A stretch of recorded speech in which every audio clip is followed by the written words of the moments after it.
Viongozi wa Jumuiya ya Madola walikutana siku ya Machi 7, 2026 katika mkutano wa 72 wa kikundi kazi cha mawaziri wa Jumuiya ya Madola. Katika mkutano huo walijadili hali ya kisiasa nchini Tanzania kufuatia mkutano wa dharura uliofanyika Disemba ukiangazia matukio ya uchaguzi mkuu wa Tanzania uliofanyika Oktoba 29, 2025, uchaguzi ambao uligubikwa na mauaji pamoja na vurugu nchini Tanzania, ikiwa ni pamoja na uchomaji wa mali za umma pamoja na mali binafsi, ambapo Jumuiya ya Madola iliitisha kikao cha dharura kujadili hali ya kisiasa nchini Tanzania kufuatia uchaguzi mkuu. Kwa mujibu wa taarifa iliyotolewa na Jumuiya ya Madola kuhusiana na kile ambacho kimezungumzwa katika mkutano wake ambao ulifanyika Machi 7, 2026, Jumuiya ya Madola ilisema kwamba taarifa ya mwisho wa mkutano wa 72 wa kikundi kazi cha mawaziri cha Jumuiya ya Madola. Kwanza, kikundi kazi cha mawaziri cha Jumuiya ya Madola kilifanya mkutano wake wa 72 siku ya Jumamosi tarehe 7 Machi 2026. Mkutano huo uliongozwa na Mheshimiwa Dr. Ian Bogue, naibu waziri mkuu na waziri wa mambo ya nje na utalii wa Malta,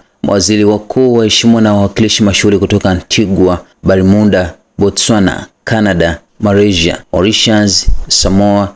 SMAG ilithibitisha tena kujitolea kwake katika maadili na kanuni za kimsingi za Jumuiya ya Madola kama ilivyotajwa katika mkataba wa Jumuiya ya Madola, ikiwa ni pamoja na demokrasia, utawala wa sheria, haki za binadamu, utengano wa mamlaka na uhuru wa kujieleza, na kurudia umuhimu wa Jumuiya ya Madola kushikilia utimilifu wa eneo na uhuru wa nchi kwa wanachama wote. SMAG ilikaribisha ripoti ya katibu mkuu kuhusu shughuli zake za ofisi na nchi wanachama kama utaratibu wa kulinda na kukuza maadili na kanuni za Jumuiya ya Madola. Mawaziri walionyesha wasiwasi mkubwa kuhusu vitisho vinavyoongezeka kwa demokrasia, utawala wa sheria, uhuru wa mahakama, haki za binadamu na nafasi ya kidemokrasia. SMAG ilithibitisha kuwa taasisi za kidemokrasia zenye nguvu na miundo ya utawala pamoja na heshima kwa utawala wa sheria na haki za binadamu ni muhimu kwa maendeleo endelevu na kujumuisha kiuchumi, usalama na kukuza amani. SMAG ilifanya mazungumzo chanya na waziri wa mambo ya nje, ushirikiano, umoja na diaspora Jamhuri ya Gaboni, Mheshimiwa Bi Marie Edith, na kusifu hatua za Gaboni katika demokrasia. SMAG iliamua kuweka Gaboni kwenye ajenda rasmi na kuhimiza serikali ya Gaboni kupokea msaada wa ushirikiano kutoka kwa katibu mkuu ili kuimarisha zaidi utawala wa sheria, uthabiti wa demokrasia na utengano wa mamlaka na utawala bora. SMAG ilifanya mazungumzo yenye tija na Mheshimiwa Profesa Palamagamba J. Kabudi, waziri wa nchi majukumu maalum wa Jamhuri ya Muungano wa Tanzania, na kuwahimiza Tanzania kuchukua hatua muhimu ili kuunga mkono ahadi yake iliyotolewa kwa mkataba wa Jumuiya ya Madola na maadili yake ya kisiasa. SMAG iliamua kuiweka Tanzania kwenye ajenda rasmi na kuwahimiza serikali ya Tanzania kwa msaada wa Secretariat kuendeleza maeneo yaliyotajwa katika mkutano wa SMAG wa 71 mwezi Disemba 2025.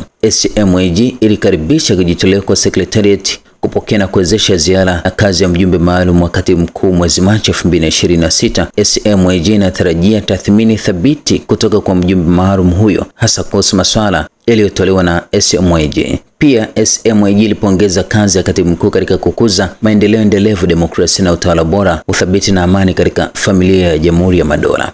Katika taarifa iliyotolewa Disemba 2025 na kikosi kazi hicho cha mawaziri wa Jumuiya ya Madola, walilenga zaidi matukio yaliyotokea nchini Tanzania. Kwa mujibu wa taarifa hiyo ambayo ilitolewa Disemba, ilisema kwamba kikundi kazi cha mawaziri wa Jumuiya ya Madola kilifanya mkutano wake wa 71 tarehe 5 Disemba 2025. Mkutano huu wa dharura ulifanyika kwa njia ya mtandao na kuongozwa na Mheshimiwa Dr. Ian Bogue, naibu waziri mkuu na waziri wa mambo ya nje na utalii wa Malta. Mawaziri na wawakilishi kutoka Antigua na Barbuda, Botswana, Canada, Grenada, Malaysia, Mauritius, Samoa na Zambia walikuwepo. Mawaziri walionyesha wasiwasi mkubwa kuhusu vitisho vinavyoongezeka kwa demokrasia, uhuru wa mahakama, haki za binadamu, nafasi ya kidemokrasia na upungufu katika nchi nyingi ndani ya familia yetu ya Jumuiya ya Madola. Walithibitisha kuwa taasisi zenye nguvu za kidemokrasia, miundo thabiti ya utawala na heshima kwa sheria na haki za binadamu ni muhimu kwa maendeleo endelevu na ya kudumisha kiuchumi na kukuza amani. Kikundi kilipokea ripoti kutoka kwa waziri wa mambo ya nje wa serikali ya Jamhuri ya Muungano wa Tanzania, Mheshimiwa Balozi Mahmoud Thabiti Kombo. Kuhusu swala la Tanzania, mawaziri walionyesha wasiwasi wa pamoja kuhusu ripoti za ukiukwaji wa maadili na kanuni za msingi za Jumuiya ya Madola, ikiwa ni pamoja na heshima kwa haki za binadamu, uhuru wa kujieleza, demokrasia, utawala wa sheria na utawala bora. Walionyesha wasiwasi mkubwa kuhusu hali ya kudorora ya nafasi ya kidemokrasia kabla na baada ya uchaguzi.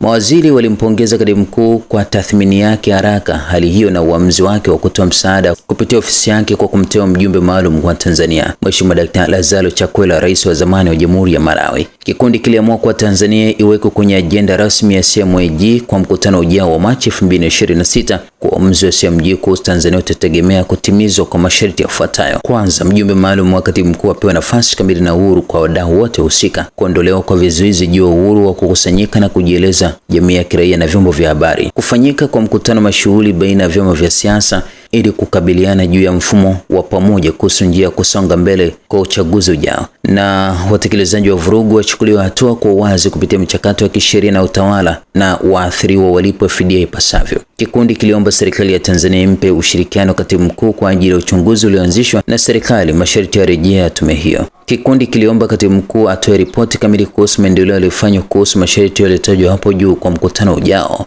Mawaziri walimwomba katibu mkuu abaki akihusika na serikali ya Tanzania kuendelea na kazi yake ya kuimarisha sera zinazohusu utawala wa sheria, kutenganisha madaraka, katiba na utawala bora kama ilivyoainishwa katika mkataba wa Jumuiya ya Madola. Kikundi pia kilihimiza serikali ya Jamhuri ya Muungano wa Tanzania kupata msaada wa kiufundi kutoka kwa Jumuiya ya Madola ili kuimarisha amani, uthabiti wa kidemokrasia na utawala bora.